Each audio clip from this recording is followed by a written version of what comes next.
Hello बच्चों, कैसे हो आप? तो हम लोग उपस्थित है यहाँ पर एक बेहद खास टॉपिक पर चर्चा के लिए, और वो खास टॉपिक है how to improve NEET physics. मैं senior physics faculty DP Singh, Aakash Byju's Kota, और हमारे साथ इस चर्चा पर उपस्थित है BN sir, senior physics faculty Aakash Byju's Kota. तो आइए बच्चों, जानते हैं बीएन सर से कि फिजिक्स को ड्यूरिंग क्लास कैसे समझें, क्लास अटेंड करने का जो तरीका होता है वो क्या होता है। आइए जानते हैं नागर सर से। स्वागत है सर आपका।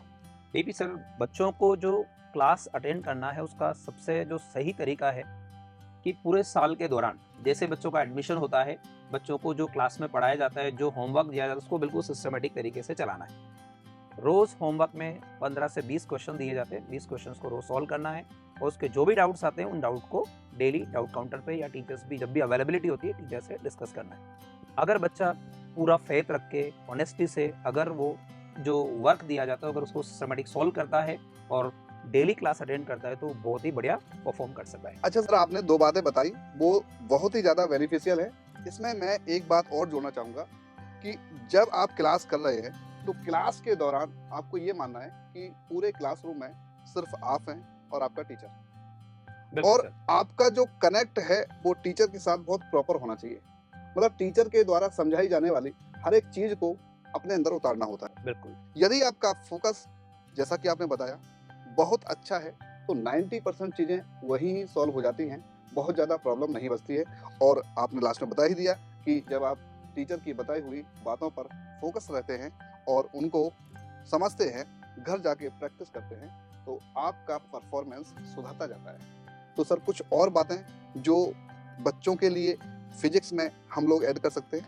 एक और इम्पॉर्टेंट बात यह है कि बच्चों को जो स्टडी मटेरियल आकाश बायजूस कोटा से प्रोवाइड किया जाता है वो एनसीईआरटी बेस्ड है और इतना सीक्वेंस में बना हुआ है कि बच्चों को और एक्स्ट्रा स्टडी मटेरियल पढ़ने की कोई ज़रूरत नहीं होती।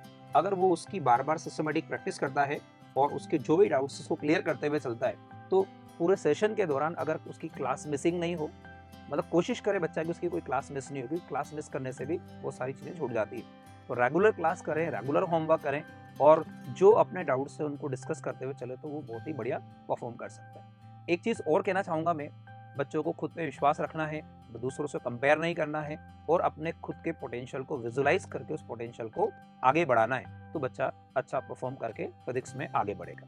ये बात। तो सर, मेन बात यह है कि बच्चे को अदर मटेरियल पर फोकस नहीं रहना है। बिल्कुल सर। जो भी इंस्टीट्यूट के द्वारा दिया जा रहा है उस मटेरियल को अच्छे से करना है और बार बार करना है। बिल्कुल रिपीटेशंस करना है उसका। बार बार हमें न्यूमेरिकल सॉल्व करते रहना है। ये नहीं सोचना है कि एक मॉड्यूल हमारा कंप्लीट हो गया, जैसे मान लो आकाश का जो मॉड्यूल होता है उसको एक बार कर लिया आपने, फिर नई बुक आप ले आए, फिर उसको कर रहे हैं। ऐसा नहीं करना है।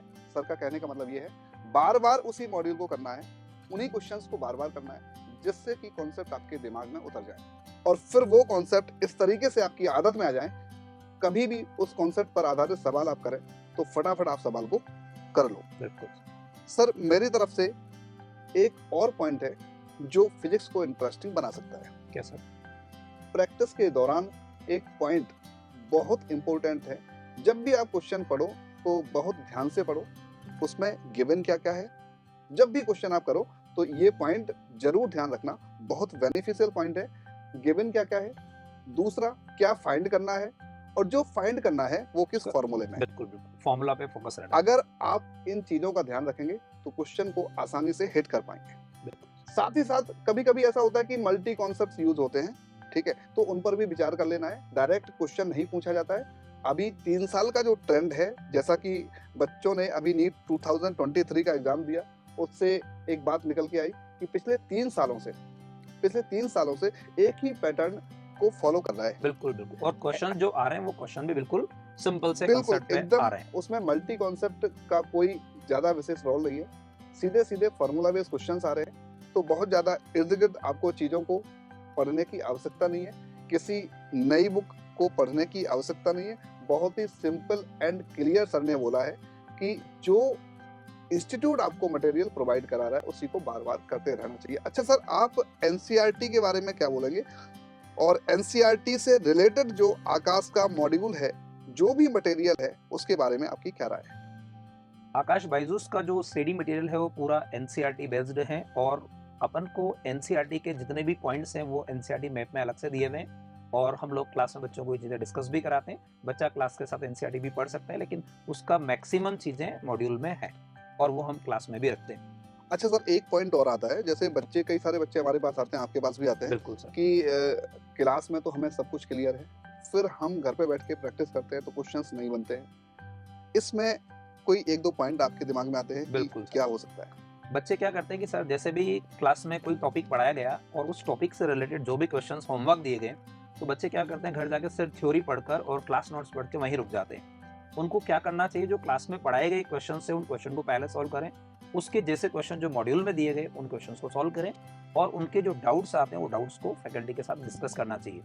अगर ये चीज़ें वो कंटिन्यू करता है तो उसकी ये प्रॉब्लम भी खत्म हो जाती है। एक छोटा सा पॉइंट और आता है सर कि बच्चे क्या करते हैं कि क्वेश्चंस को ऐसे लाइटली पढ़ते हैं और तुरंत सॉल्व करना शुरू कर देते हैं। तो क्वेश्चंस को अच्छी तरह पढ़ें, क्वेश्चंस की एक-एक बात समझें कि उसमें क्या दिया है और उसमें क्या चीज़ अप्लाई करनी है। अगर वो इस तरह से करता है तो वो उसको भी बढ़िया परफॉर्म कर सकता है। बिल्कुल सर। कई सारे कॉन्सेप्ट्स होते हैं जो जल्दी दिमाग में नहीं बैठते हैं। उन कॉन्सेप्ट को अपना बनाने के लिए आपको क्या करना है, जो कॉन्सेप्ट आप भूल रहे हो, उनको या तो अलग से डायरी में नोट कर लेना है बिल्कुल सर। या फिर हाइलाइट कर लेना है। बिल्कुल, हाइलाइटेड से आप हाइलाइट और कर सकते हैं। ऐसा आप फिजिक्स में नहीं, अदर सब्जेक्ट में भी कर सकते हैं, बिल्कुल सर। तो बेनिफिट आपका बहुत ज़्यादा होगा। अच्छा, हाइलाइट करने का फ़ायदा क्या है? ऐसा नहीं कि हाइलाइट करके छोड़ दिया। आप हाइलाइट करो, जो भी चीज़ें आप भूल रहे हो, फिजिक्स, केमिस्ट्री, जियोलॉजी, बॉटनी, जो भी चीज़ें आप भूल रहे हो, हाइलाइट करो। हाइलाइट करने के बाद एक दिन छोड़ के एक दिन उनको रिवाइज़ करते रहो। उन पर बेस्ड सवालों की आप प्रैक्टिस करते रहो, तो ये भी बहुत वैलिड पॉइंट साबित होगा। तो सर, एक और वैलिड सवाल है कि बच्चे मिनिमम टाइम में अच्छा स्कोर कैसे लाएं फिजिक्स में एग्जाम सर। के दौरान? बिल्कुल। देखो, बच्चों जो नीट का पेपर होता है उसके जो 50 क्वेश्चंस आते हैं उन 50 क्वेश्चंस में 30 क्वेश्चंस तो बहुत इजी ही होते हैं जो हर बच्चा कर सकता है अगर उसने पूरे साल के दौरान सिस्टमेटिक तरीके से पढ़ा है और अपने मॉड्यूल के क्वेश्चन सॉल्व किए। फिजिक्स में जो एनसीईआरटी के अकॉर्डिंग कुछ चैप्टर ऐसे हैं जिनके सवाल नीट में बहुत आसान आते हैं और हर बच्चा उसको अच्छी तरह परफॉर्म कर सकता है। तो सबसे पहले बच्चों को क्या करना चाहिए, उन 30 क्वेश्चंस पे फोकस होना चाहिए जिनसे वो अपना स्कोर 120 या इसके ऊपर ला सके। और एक चीज और ध्यान रखने की है कि पेपर में कुछ सवाल ऐसे आते हैं जो लेंथ वाइज बड़े हैं या उनका सॉल्यूशन बड़ा है या उनका कैलकुलेशन लंबा है, तो उससे बचकर पहले सिंपल आसान सवाल करें तो अपने स्कोर को वो आराम से 120 प्लस ला पाएगा। और फिर सेकेंड राउंड में बचे हुए क्वेश्चन ट्राई करें, तो अगर वो मान लो 5, 6 या 10 क्वेश्चन तक और करता है तो वो अपने स्कोर को आराम से 120, 140 प्लस ला सकता है और उससे उसका रिजल्ट अच्छा होगा और वो टाइम भी मैनेज कर पाएगा इजीली। ठीक तो है सर, ये बहुत इंपॉर्टेंट बात आपने बताई कि टेस्ट कैसे देना चाहिए, और साथ ही साथ आपने बोला कि वो चैप्टर्स आप पढ़ो जो स्कोरिंग है। बिल्कुल बिल्कुल सर। तो आप एक मिनिमम स्कोर, जो कि एक स्टैंडर्ड स्कोर है, 120 प्लस 130 प्लस आप पहुंच सकते हैं। बिल्कुल आपने स्ट्रेटजी भी बहुत बढ़िया बताई कि कठिन क्वेश्चंस में आपको उलझना नहीं है। अच्छा सर, तो ये तो बहुत इंपॉर्टेंट बात है जो हम लोगों ने बच्चों के साथ शेयर करी। अब मिला जुला के एक कॉमन से पॉइंट्स वही आते हैं, सभी लोग वही उन सभी पॉइंट्स पर फोकस करते हैं। तो डीपी सर, एक चीज और है कि बच्चे आकाश में जो टेस्ट देते हैं एफटी या एआईटीएस है, उन टेस्ट की क्या स्ट्रेटेजी होनी चाहिए कि बच्चे उसमें अच्छा लर्निंग हो, अच्छा सीखे और उनका फिजिक्स में स्कोर अच्छा हो? सर, पहली बात तो ये कि टेस्ट बच्चे को छोड़ना नहीं है, बिल्कुल सर। और टेस्ट देने के पहले एक प्रॉपर तैयारी में जाना है। मतलब तैयारी करना है आपको, ऐसा नहीं कि रैंडमली टेस्ट आया और आप चले गए मुंह उठा के। बिल्कुल। आपको क्या करना है, प्रॉपर जैसे नीट की तैयारी होती है ऐसे ही हर टेस्ट की तैयारी करना है। हर पेपर को नीट का पेपर समझ हाँ, के हर पेपर को नीट का पेपर समझ के देना है, और ये समझना है कि इसमें मैं मैक्सिमम मार्क्स कैसे लाऊं।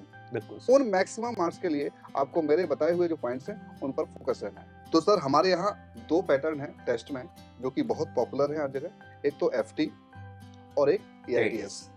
एआईटीएस ऑल इंडिया बेस होता है, आकाश बायजूस की अगर बात करें। बिल्कुल। एआईटीएस ऑल इंडिया बेस है। एफटी हमारा साथ साथ चलता रहता है, बिल्कुल। सिलेबस आगे बढ़ता रहता है, एफटी चलता रहता है। तो एफटी में जो क्वेश्चंस होते हैं वो बहुत ही आसान नीट बेस्ड क्वेश्चन होते हैं। एआईटीएस में थोड़ा ऊपर क्वेश्चन हम लेते हैं, उसका लेवल थोड़ा अच्छा रखते हैं, बिल्कुल, जिससे कि बच्चा अपनी रैंक सुधार पाए। बिल्कुल जरूरी है sir. All India exam complete कर रहे हैं तो आपको लेवल थोड़ा ऊपर रखना है। दायरा आपका नीट का फिक्स है, छोटे छोटे क्वेश्चंस करना है, आसान से क्वेश्चन करना है, जिससे कि आपका कॉन्फिडेंस बढ़ता रहे। तो कॉन्फिडेंस बढ़ाने के लिए हम लोग एफटी लेते हैं जो कि सेम नीट के पैटर्न पर बेस होता है, एनसीईआरटी बेस्ड होता है। एआईटीएस थोड़ा सा ऊपर जा सकता है, लेकिन उससे आपको ऑल इंडिया लेवल पर जो आपकी पोजीशन है वो जान पाएंगे कि हम कितने पानी में हैं। उसी तरीके से आप अपनी तैयारी को और बेहतर करने की कोशिश करेंगे। जी सर, आज का सेशन बड़ा प्रोडक्टिव और बच्चों के लिए फ्रूटफुल रहा है। और भी कुछ कहना चाहेंगे सर इसके बारे में? सर, आज लगभग हम लोगों ने सारे पॉइंट्स कवर कर लिए और अगर बच्चा इन पर काम कर लेगा, अप्लाई करेगा, तो डेफिनेटली उसको बहुत फायदा होगा और बिल्कुल। फिजिक्स की जो दूरियां हैं वो घटने लगेगी। बिल्कुल। मेरा लास्ट में सर यही है कि जब भी आपकी दिन की शुरुआत हो, 3 शब्दों से हो: कोशिश, सच और बिल्कुल। विश्वास। बहुत ज़रूरी सर, विश्वास बहुत कोशिश बेहतर भविष्य के लिए, सच अपने काम के साथ और विश्वास ऊपर वाले पर, तो सफलता निश्चित ही आपके कदम चूमेगी। और सर, बच्चों की कामयाबी के संबंध में आपके कुछ विचार हैं तो वो प्रस्तुत करें। बच्चों को अच्छा आगे बढ़ने के लिए पूरी मेहनत से, पूरी लगन से काम करते रहना चाहिए और कामयाबी के दरवाजे उन्हीं के लिए खुलते हैं जो उनको खटखटाने की ताकत रखते हैं। मैंने एक बात और सुनी है, बहुत सारे लोग कहते हैं, बच्चे भी कहते हैं, नीट एक पहाड़ है। तो मैं बता दूं बच्चों, आप भी दशरथ मांझी से कम नहीं। जब तक तोड़ोगे नहीं तब तक छोड़ोगे नहीं। Wish you all the best.